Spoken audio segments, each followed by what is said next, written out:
Kimberly. Hi, aloha, my name is David Brent Hudman. Sorry I could not be here to address the council in person. My mom has been here in Waikiki her whole life for 85 years.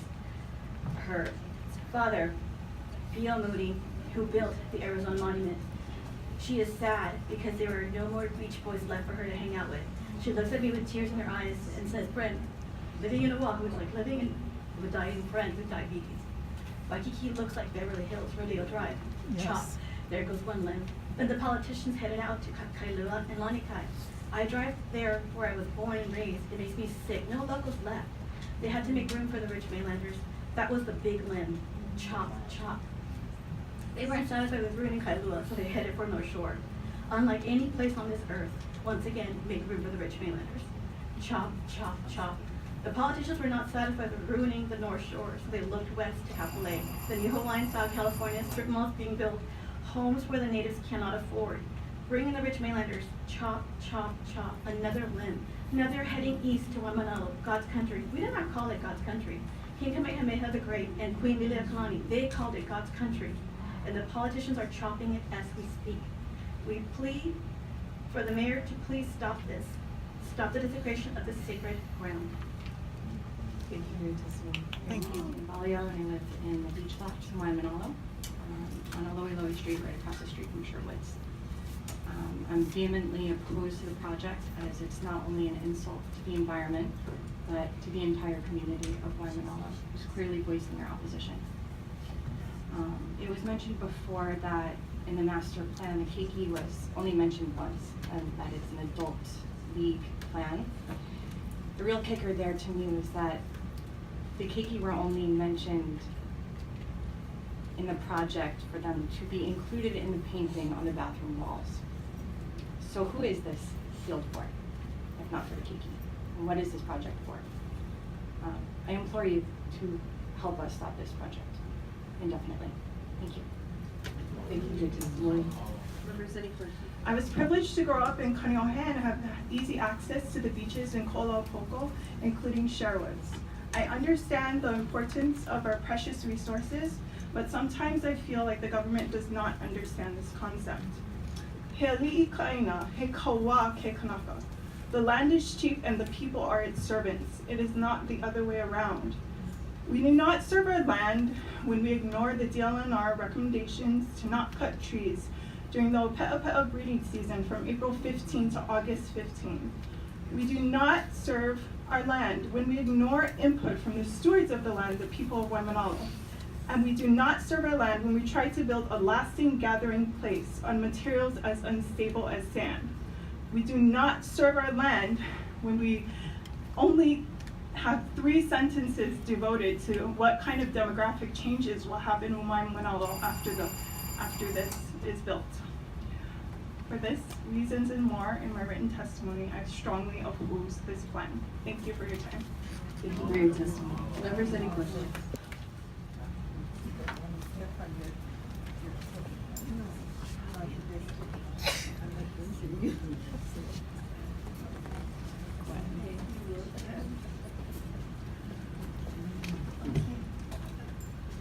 Please identify yourself and begin your testimony. Thank you. My name is Ellen Sofio, and I'm from Manoa. And I became aware of this when I was in the midst of fighting to save 11 trees in my neighborhood that were about to be taken out during the spring break by the under a contract with the DOE without any notice to the affected community. And I've since found out that that project was first allocated funds in 2007. So this caused me to start to try to familiarize myself more with the Hawaii Environmental Policy Act and what the law actually dictates as far as transparency to the affected community. And I was interested to find out that it compels the developers and the agencies involved pre-consult with the community at the earliest possible stage. So in this case, when I went out to Waimanalo Library to find out what was going on with Sherwood's, when I found out about it, I then found out that, looking at the document, that there were pre-consultation meetings held at the Waimanalo Library in 2011, and community members and outdoor circle people were already indicating their strong desire to preserve the rural character of the area. So the community was already on record very early about this, but for some reason, Gary Hooser, who was then chair of the Office of Environmental Quality Control, indicated that there was no significant, I forget the legal term, there was no reason for an EIS, basically. So it seems like, the pre-consultation, first of all, was not adequately publicized to the larger affected community, or many more people would have been involved at that time. So that violated the spirit of the law. And then the draft environmental assessment, when I looked for it in the library, I couldn't find it anywhere, and by law, it's supposed to be displayed in the nearest public library. So I eventually had to talk to several librarians, and was referred to talk to the branch manager, and she had the document back in a workspace behind the public area. So it wasn't actually publicly displayed. She told me right away that over all these years, only about 5 people had asked for that document, implying that they did have to ask for it rather than being able to find it on the shelf. Then she took me and showed me EISs affecting the bellows and military areas that were displayed on the shelf publicly. I don't know why that was the case.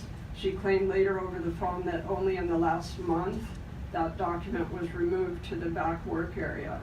But with all this controversy going on, that doesn't make any sense, because this is when people are going to most want to see the document.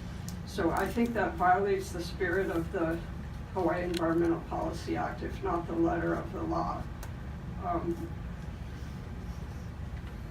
I just feel really strongly that this project should never have gotten as far as it has, because the people that were there at the initial meetings already made it clear that they wanted to preserve the rural character of the area, and this desecration should be stopped. Thank you. Thank you for your testimony. Members, any questions? Next testifier, please.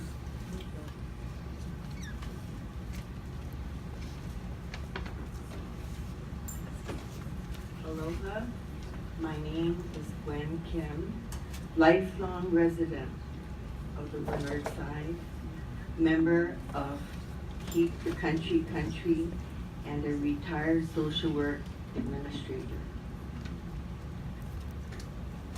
I feel just awful.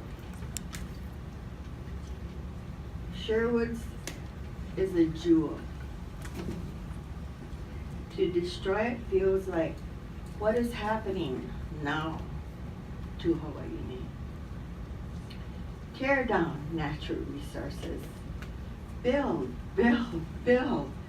Kaka'ako, the rail, the traffic, the rich, vacation, rentals, tourists. I didn't get that. Just and Sorry, where's my phone? I don't get it either. And technology. She'd agree. Overwhelmed by technology. Okay. Just an overwhelming feeling of being overrun, bulldozed, and dismissed. While well-intentioned, this 45-year-old plan is no longer relevant. Listen to the young Akamai leaders who have the best interests of the community at heart. Is Caldwell set in stone on this project like he is on rail? What are the hidden economic agendas? are you here for us? Enough is enough. Mahalo. Great testimony. Any questions, member? Thank you. Next testifier, please. My name is Ron Puckett. I'm opposed to this project, and I think it's a shame that you guys are going ahead with it. There's so many things wrong with it, and I think you guys didn't get your guys' ducks lined up in the row. You guys just kind of went ahead and just did it, and people in the different departments said we don't need certain environmental impact statements, archaeological impact statements. All that kind of stuff is important to the people of Hawaii, and because there's EV and stuff like that, that is very important. You skip that, you get this. And so I say stop it, and I don't think nobody's gonna complain. We're all complaining that you guys doing them. So that's my testimony. I think you guys should stop. Save money. Nature. It's one of the only coastal forests we have. So you guys like break them down. Shame. Aloha.